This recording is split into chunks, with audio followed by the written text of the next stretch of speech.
Welcome. You are at the CCC. Where there are no outside issues. My name's Anthony. I'm an addict and an alcoholic, a 7th-year doctoral student in clinical psych, another bozo on the bus, and I care about you. Yes, and I'm LouiLou, and my pronouns are he and him. I am in recovery for crystal meth and alcohol, and I am always in search of balance.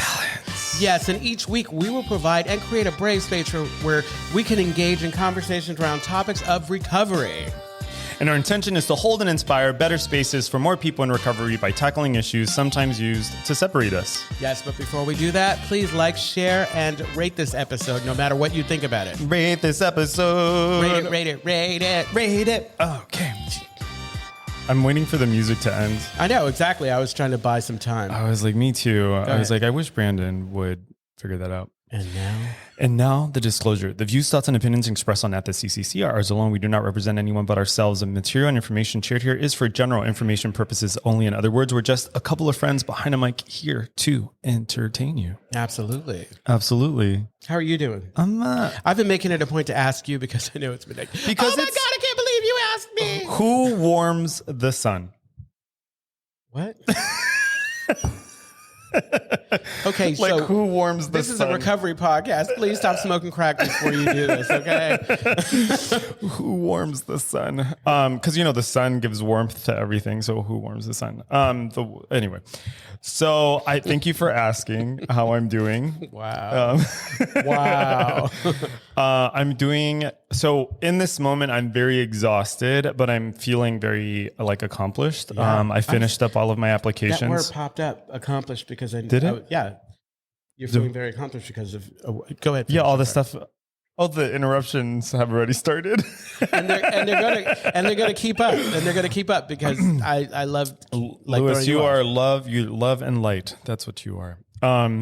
So I'm feeling accomplished. I submitted all of my applications, like a true alcoholic and addict. This morning I was like, maybe I should submit another one.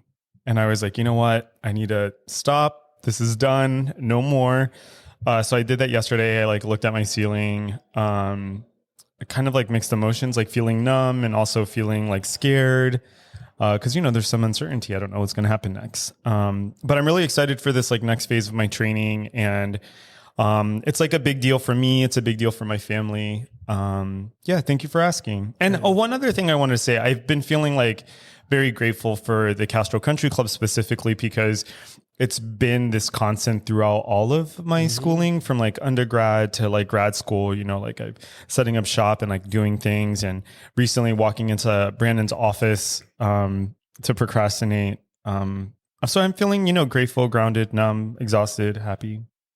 How about you? Thank you for asking. I feel, I'm going to piggyback off what you said. It's for all of my recovery, the Castro Country Club has been a constant. It's been the one constant when things are screwy or whatever.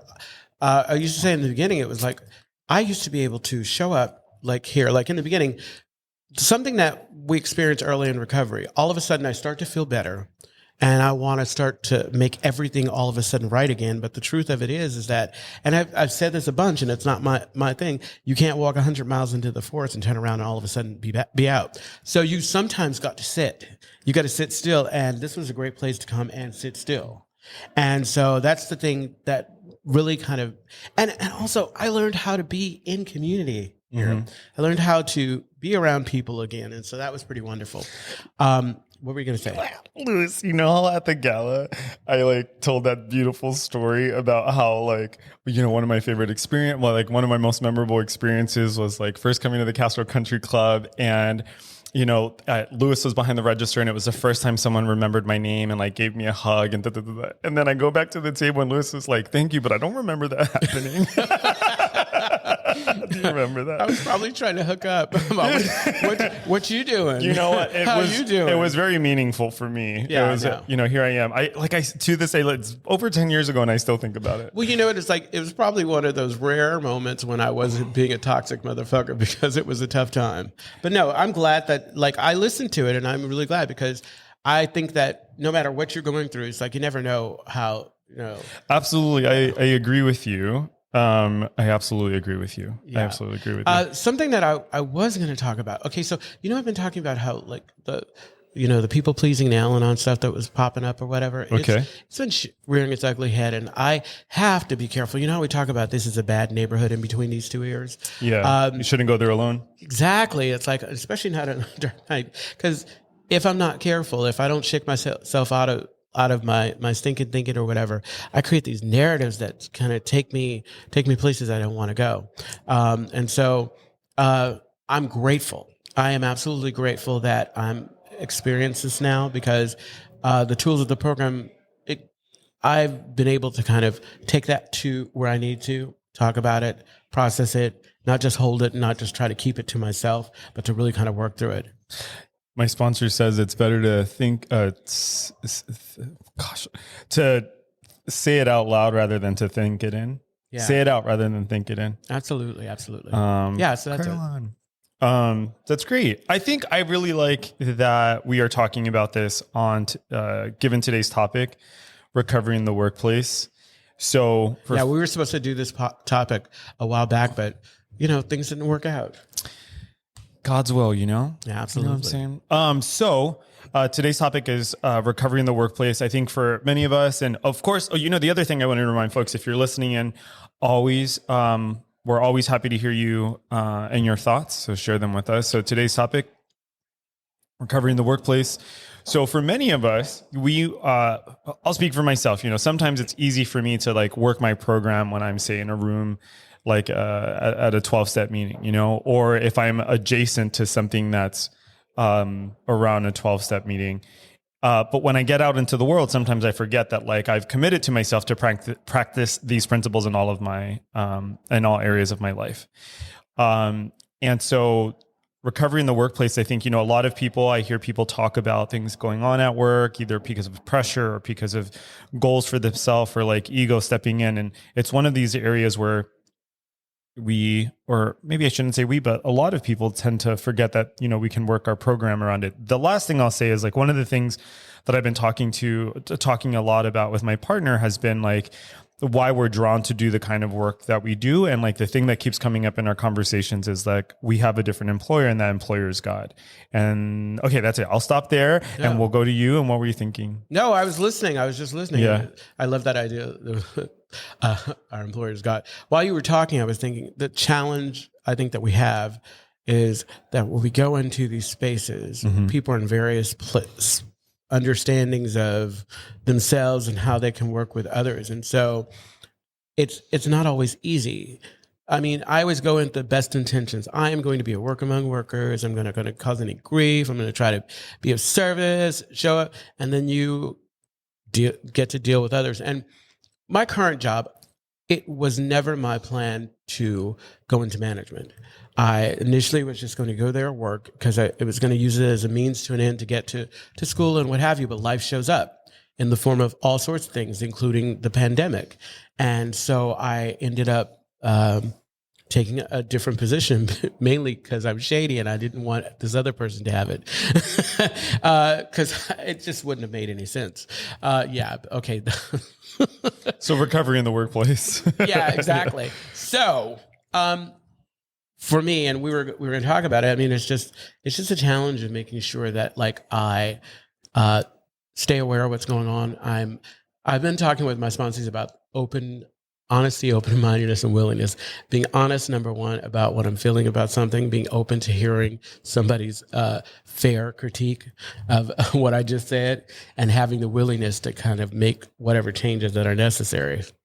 Yeah. If I have to, yeah. I need to bring out my Diet Dr. Pepper. Not that we're sponsored by them, but we should be. I feel like Sydney Powell. I was saying that earlier because during her deposition, she's drinking a Diet Dr. Pepper. She probably was getting paid.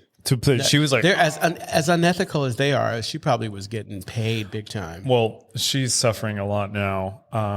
Well, this is not that kind of podcast. No. But this idea that okay. One of the things I really like about my current job is that because I'm in a consulting role, it's expected of me to kind of like, for my thinking to be outside of the system, to like be aware of this. So I do consulting work for the state of California. So I have to like, I'm familiar with like the systems at work, but my role is to kind of think outside of that system, like when I'm thinking about like solutions, right? So if there are morale issues or if there's like personnel issues, right?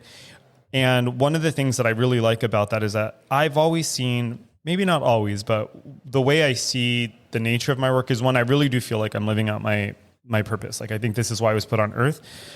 And the second part of that is like, as a result of that, I feel like I get to bring God into work. And my intention is always to help people live full, complete, happy lives, even at work. Mm-hmm. And so I think a lot of times it's really easy for me to kind of, I guess, practice the principles at work, except that sometimes I find myself lured in by things. So one of the things that can sometimes happen is like, if there's someone on staff that people don't like, I might get sucked into that conversation.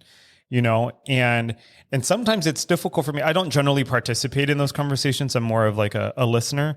But if there's something that's said where I agree, it's very difficult for me not to also kind of like contribute in that way. Mm-hmm. And you know what I'm saying? No, absolutely. Yeah, it's that's really difficult. And I think the other thing is like, I love what you were saying earlier about like going to your brain, or to your mind being dangerous, because sometimes when I'm at work, it's very easy for me to tell myself stories about like the quality of my work, or like, if this doesn't go well, I'm, whatever. It could just go on and on and on. I think the problem with me sometimes too is that I don't want to say that the work that I do is kind of mundane, but I sometimes have to shut me off in order to. It's kind of like that whole idea, like when you do. Folks who talk about trauma and sex work and whatever, and how they do drugs to kind of numb themselves. Well, I almost have to shut me off to go through certain experiences at work, and in the process of shutting me off, it's like I'm maybe a lot more susceptible to kind of some of the bad politics and behavior that kind of show up. And fortunately enough, because I'm continuing to do the work, I go through this period where I'm all, whoa, I just do not like how I'm showing up. And I've talked about it a lot here. A while back, I was like, you know what? I realized that I was creating this environment for work. I was bringing the negativity. And if I make a conscious effort to kind of change that, it will possibly change how I view my work environment. And it worked. It worked for a short time. But I have to keep coming back to it, because I don't think you get to, as much as I would like to think I learned, I started practicing a behavior and it became habitual or whatever. It didn't. I have a story for you. Uh-huh. So, when I finished undergrad, I started working at this office, right? And this was before I got sober. And so I, was very like ego driven. Like part of that was just kind of like, that's what I needed to kind of, in order to survive. So I was always like, I wanted to be the best always. So, and a lot of that is like, as a side note, a lot of that was like related to like internalized racism from when I was younger, and like feeling like my entire life, in order for me to be taken seriously, I had to work 20 times harder than the white kids. And so there was a lot of that rooted in my psychology. Mm-hmm. And there was also parts of me when I was a kid that felt like I had to work harder, because I didn't want to be seen like all the other Puerto Rican kids, right? Quote unquote, for people who are listening. And so there's a lot of stuff there that's problematic, and we can talk about that some other time. But I set the stage this way because part of what was happening for me throughout like my teenage years and then into adult life is that I was always, my aim was always to be like the best. Like I always needed to like work really, really hard, and I just wanted to be the best.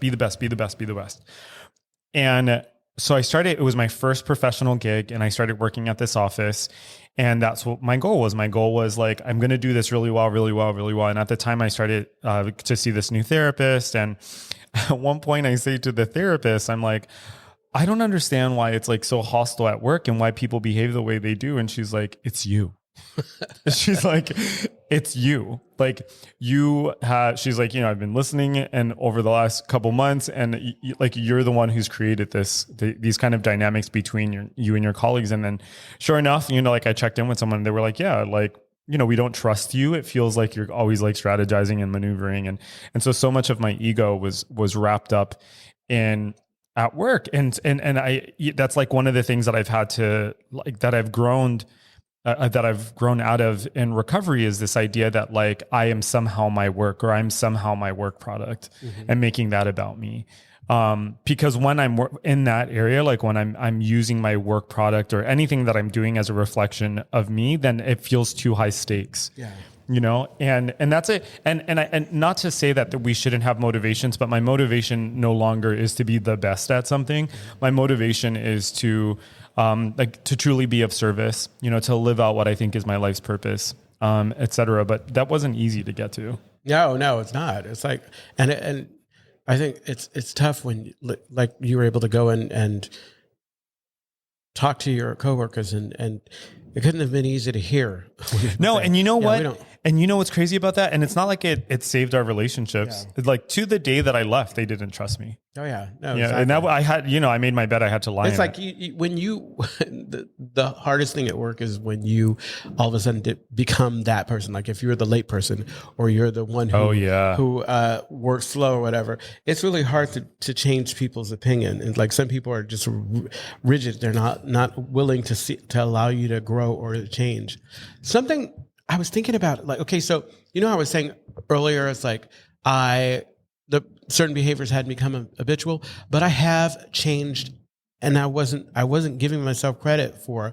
I brought something that I did in early recovery. One of our fellows, I was struggling with the idea of character assassination or gossip and what have you. And when we talked, we acknowledged I'm not perfect, and this is a process. This is something I'm working towards.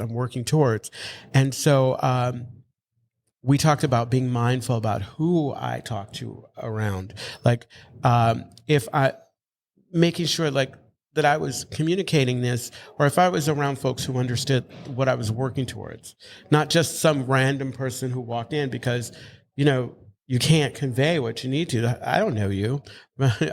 So that's what I did at work. I am not doing it perfectly, but I changed how I'm having conversations. I don't just stop in the middle of the store and talk shit like I was doing. And I try my darndest to, you know, if I feel like I need to gossip or judge or whatever, I just go and find some work to do. And yeah. So it's helped me because, you know, I like going to work.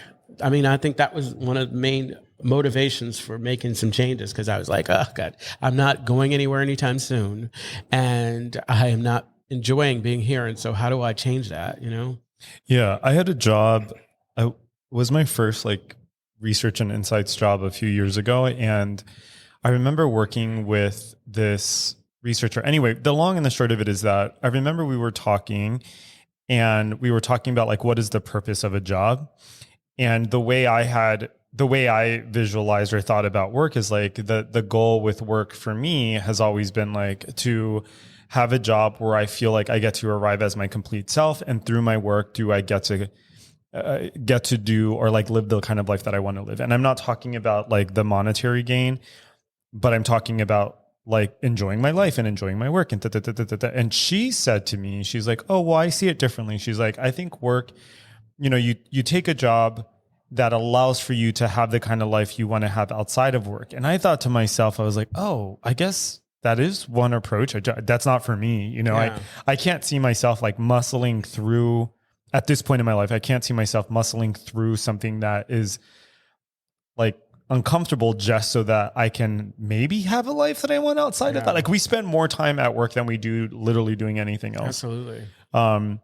But you were reminding me too about how like in work environments you can have family dynamics come up. Oh God. You know, you can have a lot of that kind of stuff. You're having a reaction. No, there's a danger like when they're all like, this is the family environment, or this and that or whatever. If you come from a family where dysfunction that's right is a part of, then like I think that like the one thing that I have maintained, I always have maybe a few people that I can, like right now there's maybe one or two people that I work with that I can really be chummy and whatever, and everyone else I'm cordial. I'm cordial in a way, not just kind of a cold cordial, but we can laugh very, very kind of superficially. Sure. But when I need to talk about if there's something deeper going on, this is not where I'm taking the deep, I usually, especially like if I'm going through something to struggle or whatever, that's probably when I'm the best at minding my own business, staying in my own lane and not creating any drama. I'm like, I don't want to talk to you about it. I don't want to talk to anybody about it because I don't trust you. Yeah. What I was thinking about is, so the family dynamics that I see come up in work environments are related to the type of roles people have in their families. So maybe this is just my experience, but if, for example, you came from a family where you had to fight for your parents' attention, I find that those kind of behaviors end up showing up at work. So you have like a person who's working really hard to gain the approval of their boss, so you see that kind of stuff happen. Or I find that different people try to take different things away from their job. So sometimes like someone's job can become their identity, or someone's job can become their higher power. Right. And I think that's when things start to get complicated. Surely for me, like when I think about times when, like, I actually discovered this in the last couple of months, that being a workaholic is like a real thing. And the reason why I realized it was a real thing was because I remember like at the height of all of the intense stuff that I was doing is like immediately after doing things that were like really stressful is I realized like I felt numb and I didn't care about things. And I was like, oh, this is how work can become a drug. Oh yeah. You just wear yourself out. There was something else I wrote down. Oh, like the other thing I realized is like the importance of having like your person at work, especially when things get stressful. That's been really helpful for me. Where like if I am having like an off day, or if I need to vent, that there is someone at work that I can do that and it feels safe. Yeah, it feels absolutely. That's for me. It's like it's been so important because there are times when I just need to kind of decompress and I need to just to let it out and say it to someone. And having this person, it's like we get to laugh and there's no, because what's unfortunate is that I find myself in the jobs that I've had, I've always moved in the direction of like training or management or what have you. And usually what happens is it's like I end up being the supervisor or boss to folks that I worked with and were friendly. And I've gotten much better at changing, understanding that the dynamic has to change. But the times when it didn't, it's like, and you had folks, and mainly something that I'm struggling with now, you have individual who is really, in my opinion, taking advantage of a situation. And I have to remind myself that as long as the owners are good with it, I can't say anything. Yeah. Because in the times that I've said something, it's bit me on the butt, Yeah. And I need to take care of myself. But it's like it's so tough because there's a way that I like to work. There's a way that I like to show up. And I think that's the thing that I've been struggling with. And I think you were talking about the different styles of like whether or not how you are bringing you to fully, work. or some people just thinking work is just work, that's what creates all the friction, all of these different ideas of why we're supposed to be here. Yeah. And sorry, go ahead. No, it's like, and I'm all how even when when my intentions are the best, how do I find a way to be harmonious, to work with folks, because it's tough. Oh, absolutely. Yeah. One of the things that, and for folks listening, if you have any stories about or ideas about when it's hard to bring recovery to work, I'd love to hear them. Yeah. We just had a situation where I work, where a person, actually, I'm going to step away from that story. Like, I don't trust that I might not say something that's too disclosing. What I have noticed is that different people get different things from the type of work that they do. And by that, I mean, if a person, for example, feels basically, okay, let me rephrase all of this. what I'm trying to say is that people bring their personalities to their work. And it isn't like we stop just because we go to work. It's not like we stop being human beings, you know, like you're still like a human. Yeah. And there's this way that like, because of professionalism or the idea behind professionalism, which by itself is, you know, it's problematic by itself, but because of professionalism, there's this idea that we have to kind of foreclose or get rid of our humanity in order to like show up for our job, right? We see this on like online a lot where people are being like cursed out by customers, and because it's their job, you know, they're working really hard to keep it together. And I think there's like a different kind of labor that happens there. There's a lot of like emotional labor involved in work. And in my experience, it's that emotional labor is hard to do when you don't have space or someone to like hold that with you, you know? So sometimes like if you don't have a therapist or you don't have a close friend, then you're just going home, you're holding all of that shit on your own, you know? And that could be, that could be real destabilizing over time, especially. So I guess the takeaway of what I'm trying to get at is like the value of being a sober person at work, which is like, at least for me, I get to bring something to a meeting or to my sponsor, you know, there's like a framework for me to get support. Yeah, I wonder, well, I don't even have to wonder. I wonder what I'm going through right now would be like if I didn't have a place to bring it, because I feel like the work that I get to bring it to my sponsor, I get to bring it to my fellows who are doing the work also. And I've found the kind of relief that I need, especially when you have, like, I try to surround myself with folks who don't have, who won't blow smoke up my ass, but who like, you know, I know exactly. No, exactly.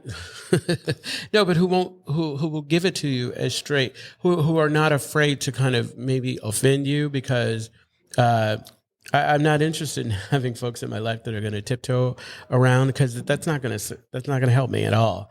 And usually I've been very good at kind of laying out, like, especially with work, laying out in the most objective way I possibly can, so that I can get a fair assessment. So, because I want to be, you know, a worker among workers. I also want to be liked and everything. I always joke and tell them, and it's like, I don't have a problem playing the bad guy, but I end up in that role because of the way, my work ethic and the way that I am. No, that's not wrong.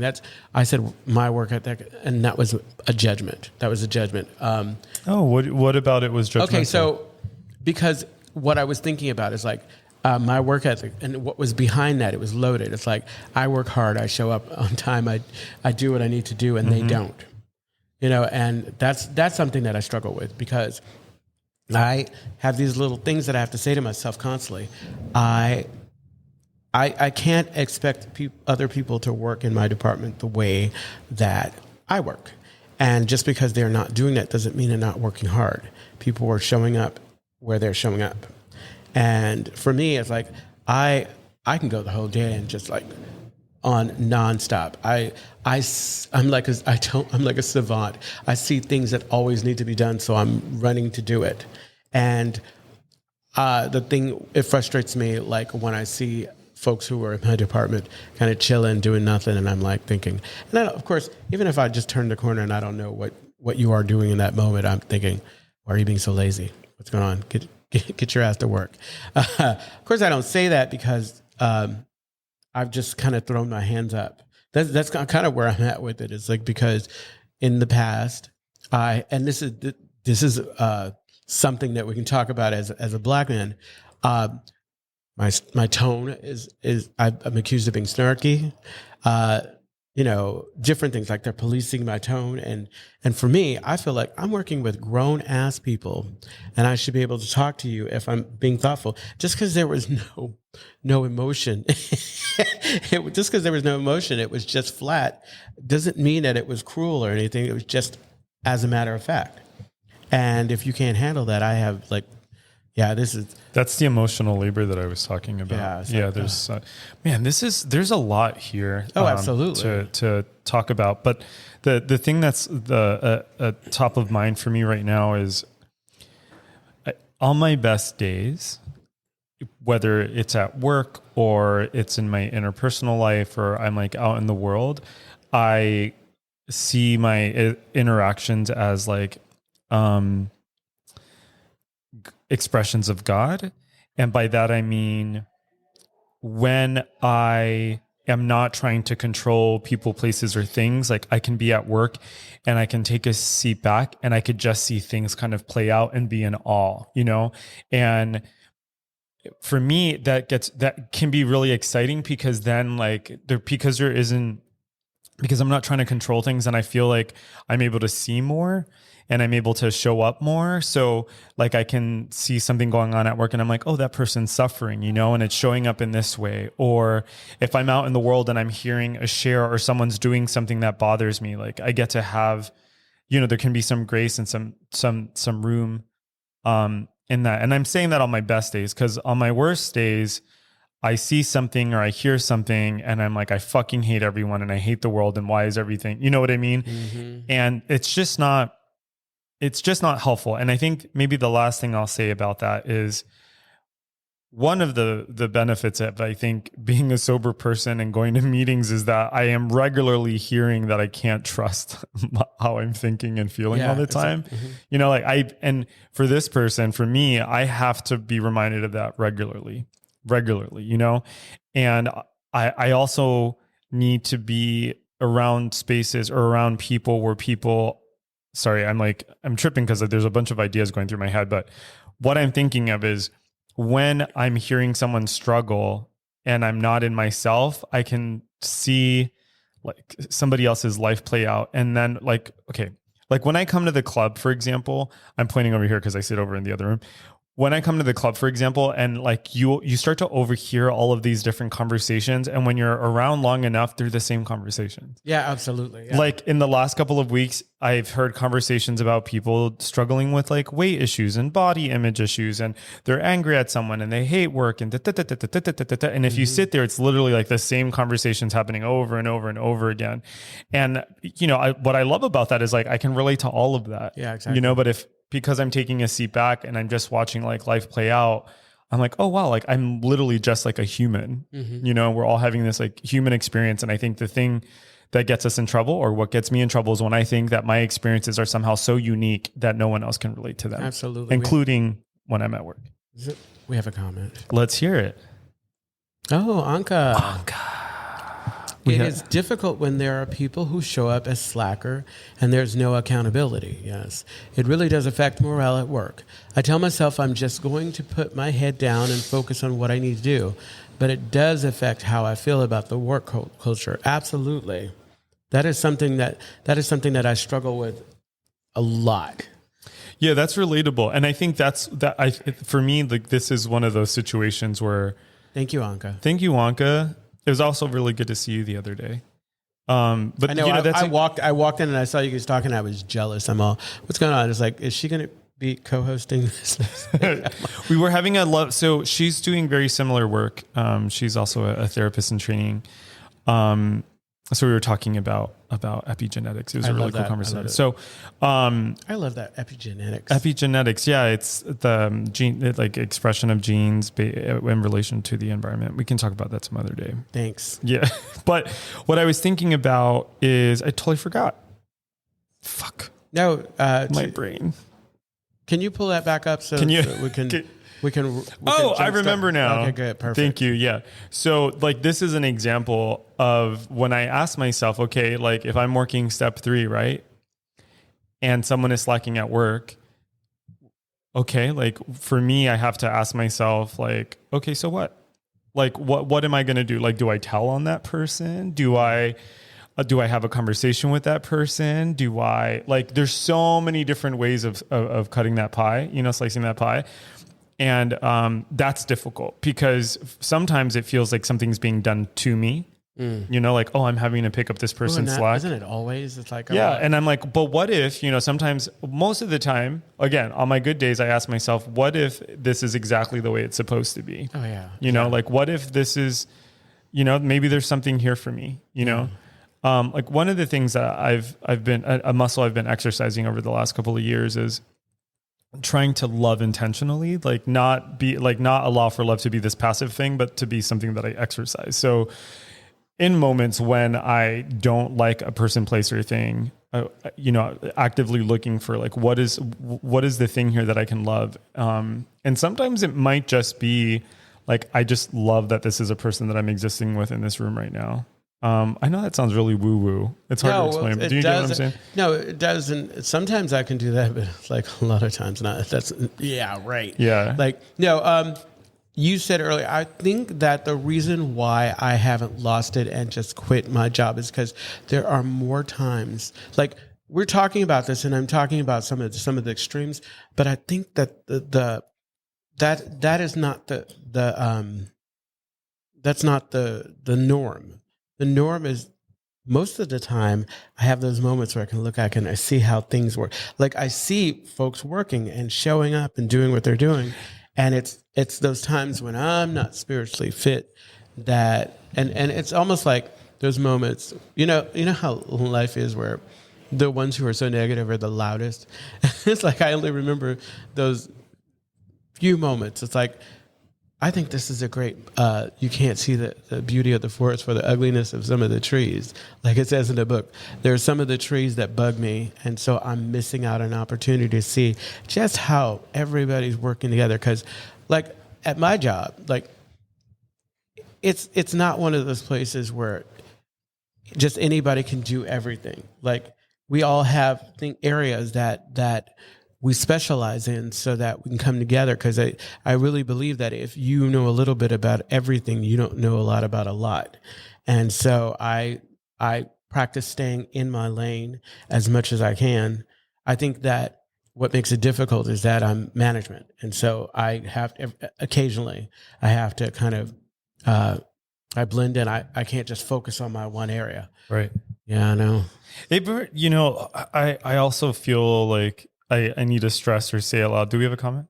Do we stress or say out loud that like, I'm not always in that headspace. It's something that I have to work at regularly. It's something that I have to pray about because there are certainly things that are much harder for me. Yeah. Like one of my things, for example, is when someone is being given credit for work that I've done. It is so like, that is something really hard for me. That's like, and that's super old for me. Like that's left over from when I was in elementary school. Like if I did something and somebody else took credit for it, it's like, I don't need a ticker tape array, but do not give somebody else credit for the work. Yeah. So that's what I mean. Like that, for example, I've been in situations where I'm like, all right, cool, you can do that. But there have certainly been moments where like, that comes up for me and it's really hard. So there's this conversation is reminding me of, there's this Buddhist proverb, I think. So I have a tattoo that's based off of this story. So I don't know the phrasing of the story is something like this. So like, as we get older, we acquire different identities, right? We might acquire the identity of brother or father or employer or employee or lover, right? So we acquire all of these different identities as we get older.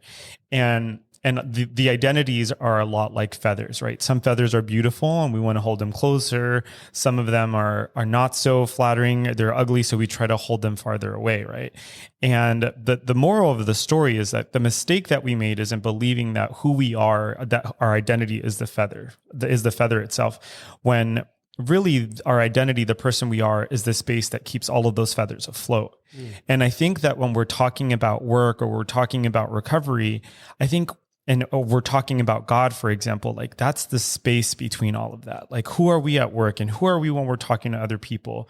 And sometimes, I think for me at least, in order for me to get back in touch with like the space between, it really does take me like slowing down and going to like my sense of a power that's greater than myself, or going to a loving person so that I can drop back into those parts of me that are more loving and more compassionate. Absolutely. That was beautiful. Oh, thanks. I want to see that tattoo now. Is it on your butt? No, no, it's on my side. It goes straight, it starts down here and it goes all the way around. I think we have 5 minutes left. That was the first time I went there today. I was good. You're doing great. You're growing. You're growing. Growing until next week. So we have, We have so many minutes left. Exactly. It's like this is when we wait patiently for someone of the for Brandon. So today. Oh yeah. So what? we have a special guest in the studio. Like Leo's here. Leo's Leo, the newest employee at the Castro Country Club. Leo, is it okay for us to talk about you right now? We're only saying nice things. So Leo is the new assistant manager at the Castro Country Club. He's wonderful. He's from Hawaii. Yes, he's freeing Brandon up to do things like load up past episodes of the podcast. Yeah, we're so caught up. It's so nice. That's amazing. Are you the person behind that? Were you behind or Brandon? But it freed Brandon up to do it. So we feel your presence. It's so nice to have you here. Yes. Yeah, it's nice to see you. Very, very you fit right in. Exactly. Were you around before? You volunteered before? Oh, okay. I'm sorry, I didn't notice. Yeah, but you know what's really cool? So Leo has a calmness. He has an energy because I know when I was working here, I was a mean motherfucker. No, Leo is so calm. Actually, you remind me a lot of Brandon in that way. You're really exactly. calm. Okay, so Brandon, at any time. The Castro Country Club is a safe and sober community center for all people and a refuge for the LGBTQ recovery community. I always say with barbecue community. The LGBT barbecue community. I don't know where I was going with that. Okay. We provide programs and services that help people change their lives by supporting personal growth. Our vision is to reduce the suffering of addiction by connecting people to community, opportunity, and support. You can find more information, including all the ways to contact us at www.castrocountryclub.org/podcast. Yes, and tune in every Tuesday at 4 p.m. Pacific Standard Time when we go live on our Castro Country Club Facebook and YouTube channels. Find us wherever you listen to podcasts. And again, please rate this episode. Can we get some clarification about this? So if you're going to rate us, only do it if they're nice ratings. If you're going to say things about us, only say things if they're nice. And if you're going to talk about us to your friends, only say nice things. Okay, and let me give you some other clarification. If you're going to rate us where you are. Tell us what you think so that we can grow. Because if you blow, if you're going to do that, just send us a private email. If you blow smoke up our butts, like we're going to think that we're going to think that we're the best and not change. There'll be no room for growth. Listen, one of an old rule of thumb is praise in public, punish in private. But that's not for this. I think so. So if you have bad things or you have constructive criticism or feedback, contact Louis privately or email us. Please do, and then I'll go to the computer and plug it in for you. Copy and paste. How about that? Exactly. You know what? Say whatever the hell you want to say. I know, exactly. You want to give us 1 star? Give us 1 star. I feel like whatever is true for you. That is between you and God. I feel like the feedback that I've gotten the feedback that I've gotten from a lot of folks is that they really you don't talk loud enough into the mic. No, they really enjoy this and appreciate this. Now we just need you to put it in an algorithm. So that we're basically telling you whatever, just do whatever you want to do. That's what I Brandon just told us to shut up with the music. Have I ever told you that I think Brandon's kind of rude? Well, no, but what are you talking about? I'm not talking loud enough in the mic. I can hear me. Fucking with you. Can we turn the lights off? It's so bright. Leo, could you get this light, please? And the middle one too, please. Wow. It's just like, it hurts. Diva. Not even. It's Diva just hard behavior. to see. No. It's either I get up and make all that noise into the mic. How are you? Oh, you right now? Yeah. I'm okay. I'm tired. I really am tired. I'm exhausted. Is that Diet Dr. Pepper helping at all? Not at all. Not at all. But I also don't want to have too much caffeine before the 7:30. You know, the space between here and the 7:30 is hard to fill. It is. It's tough. It's tough. And yeah.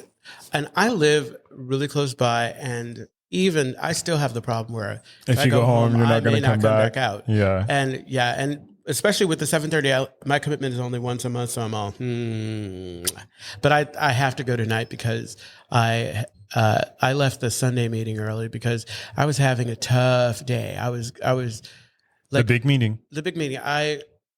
Whatever was going on at work, I brought it with me.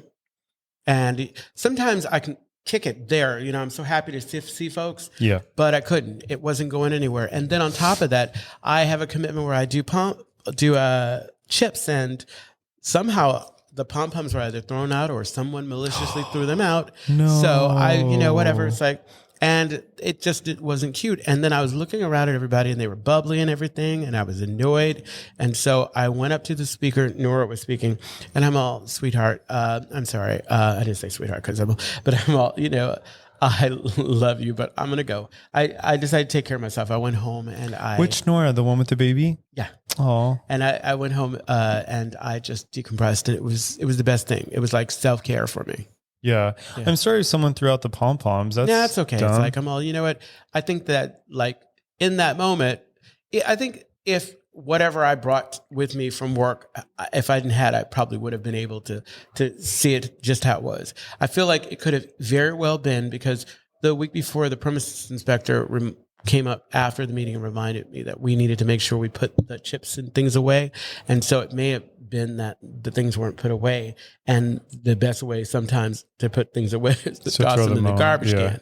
So yeah, they were cheap and they can be replaced. Something that's happening at work right now is someone stealing equipment. Oh God. So like today we were talking about how like people's chairs were going missing, cups, staplers, like people are just coming to work and like their stuff is gone. Oh my God. Isn't that funny? Do you ever have that situation? And I know this happens in a lot of workplaces where people go into the fridge and eat other people's food. That hasn't happened. Yeah. Cause I don't leave stuff there. It's like, what happens, a lot of times what will tend to happen is like, if I get something and I have extra of it, I'll put it in. If I get creamers and everything, I just put like, it's for everybody. Years ago, I think I was in my early 20s. This is when I was still drinking and using like really, really bad. I think I did take someone's food once because I was like out of money and had no food. So I like ate somebody. That's so sad. It is sad, but it's sad. But yeah. But we do what we can. And that was a very different time. We try to make amends. Yes. Yeah. That was a very different time. It also wasn't a very serious job. But I ate someone's food. How was this? How are you? How was this episode for you? It was fine. It's like, I feel, I don't want to say like a failure. For today? For this episode? No. No. Okay. So like, how do I work it? It's like the fact that this is a challenge that I continue to have and that it doesn't like, I'm not mastering it. This is where my mastering what? Mastering my your gripes with people at work. Okay, so when the situation I was talking about before, where I felt like my how I was showing up, and then I let it fall by the wayside. This is something like I constantly am challenged by. Like I wish that I could stay present with this but I find myself, and the worst is when I know present where. Okay, so here it is. Okay, so I'm not wanting to gossip at work, or not wanting to be overly critical or judge people, and then it goes well for a while, and then all of a sudden I find myself doing it. And the worst is when you're mid-sentence and I'm like, oh, I thought I said I was done with this. I get it. Yeah. Well, I think, I feel, so I get that you're talking about like perfectionism. Yeah, exactly. I get that. And you know what? That shit never so one of the coolest things I've ever heard about perfectionism is that perfectionism is the opposite of productivity. It does the exact opposite of what we think it's doing. Like perfectionism stalls us and it stops us from like actually developing and achieving the things that we want to achieve. And I guess I'm saying that out loud for myself too, because one of the things that I've really struggled with, and I've talked about this before, has been like body image stuff, right? Mm-hmm. So I've like struggled with my weight and I've had disordered eating and like, because I'm getting older, like there are things that I start to worry about, like high blood pressure, and I don't want to be on medications or develop diabetes and stuff like that. Right. And so, over the last couple of months, I've been really hurting my body, like with the way I've been eating and not sleeping and putting all this stress on myself in order to get so much done in such a short amount of time. Uh-huh.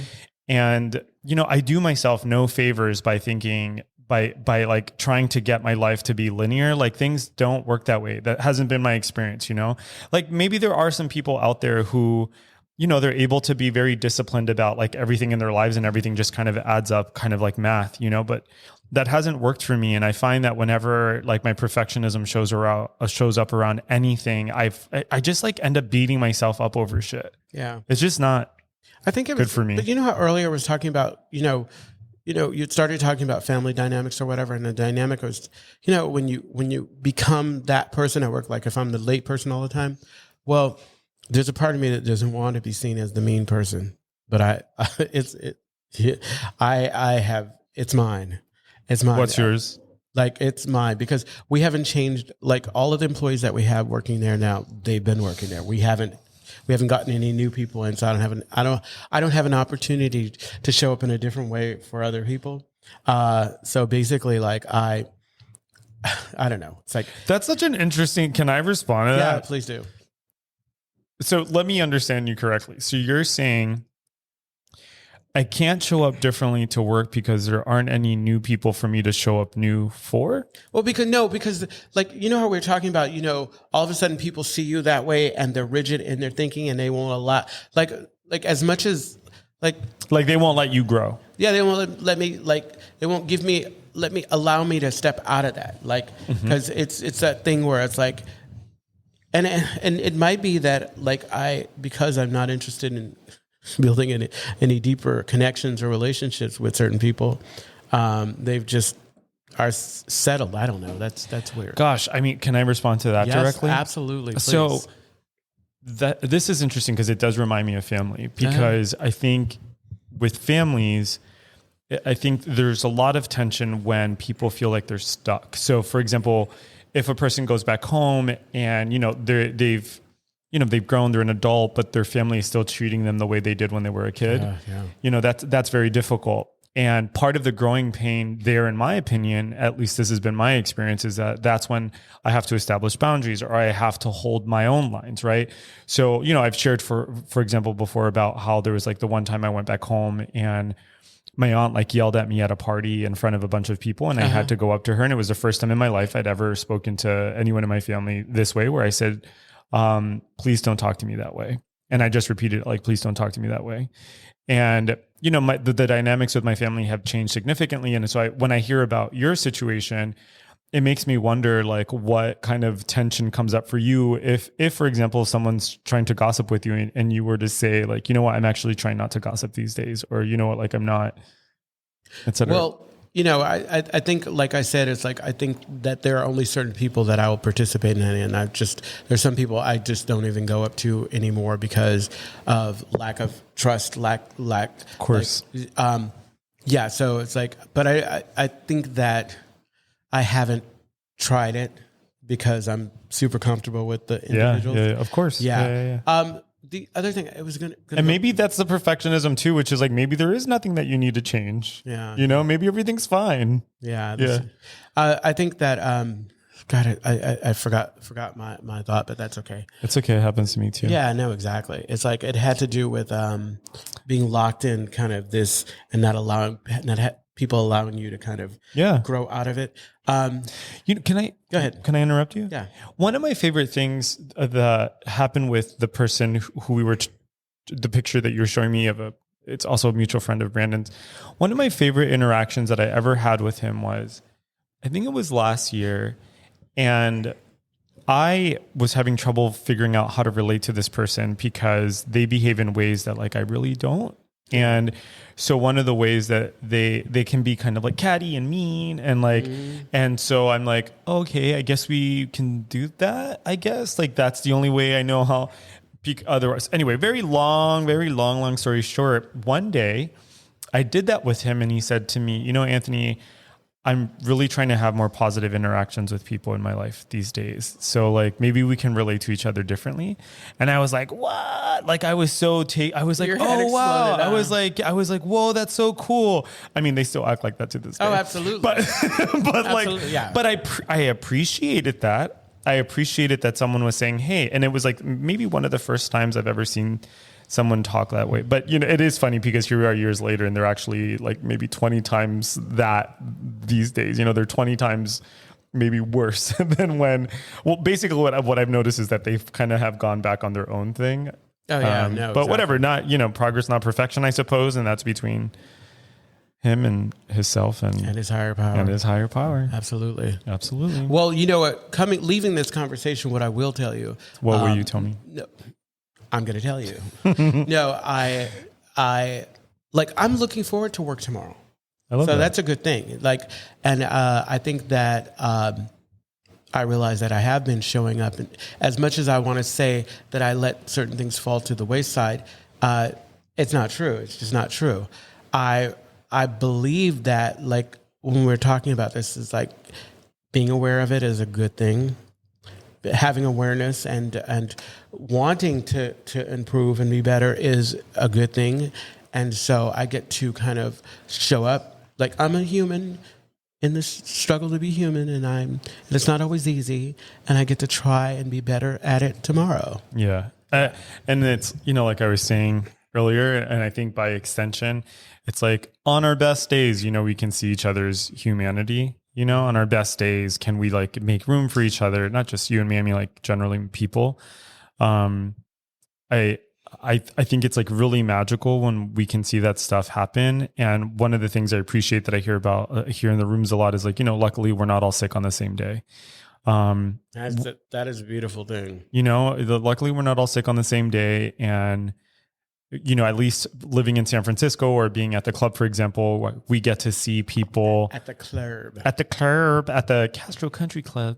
But, just being around, the takeaway there is being around people in recovery, you see people work a program, or you see people living out lives that are very life-giving and are very affirming for themselves and other people. Uh-huh. I really like that. Yeah.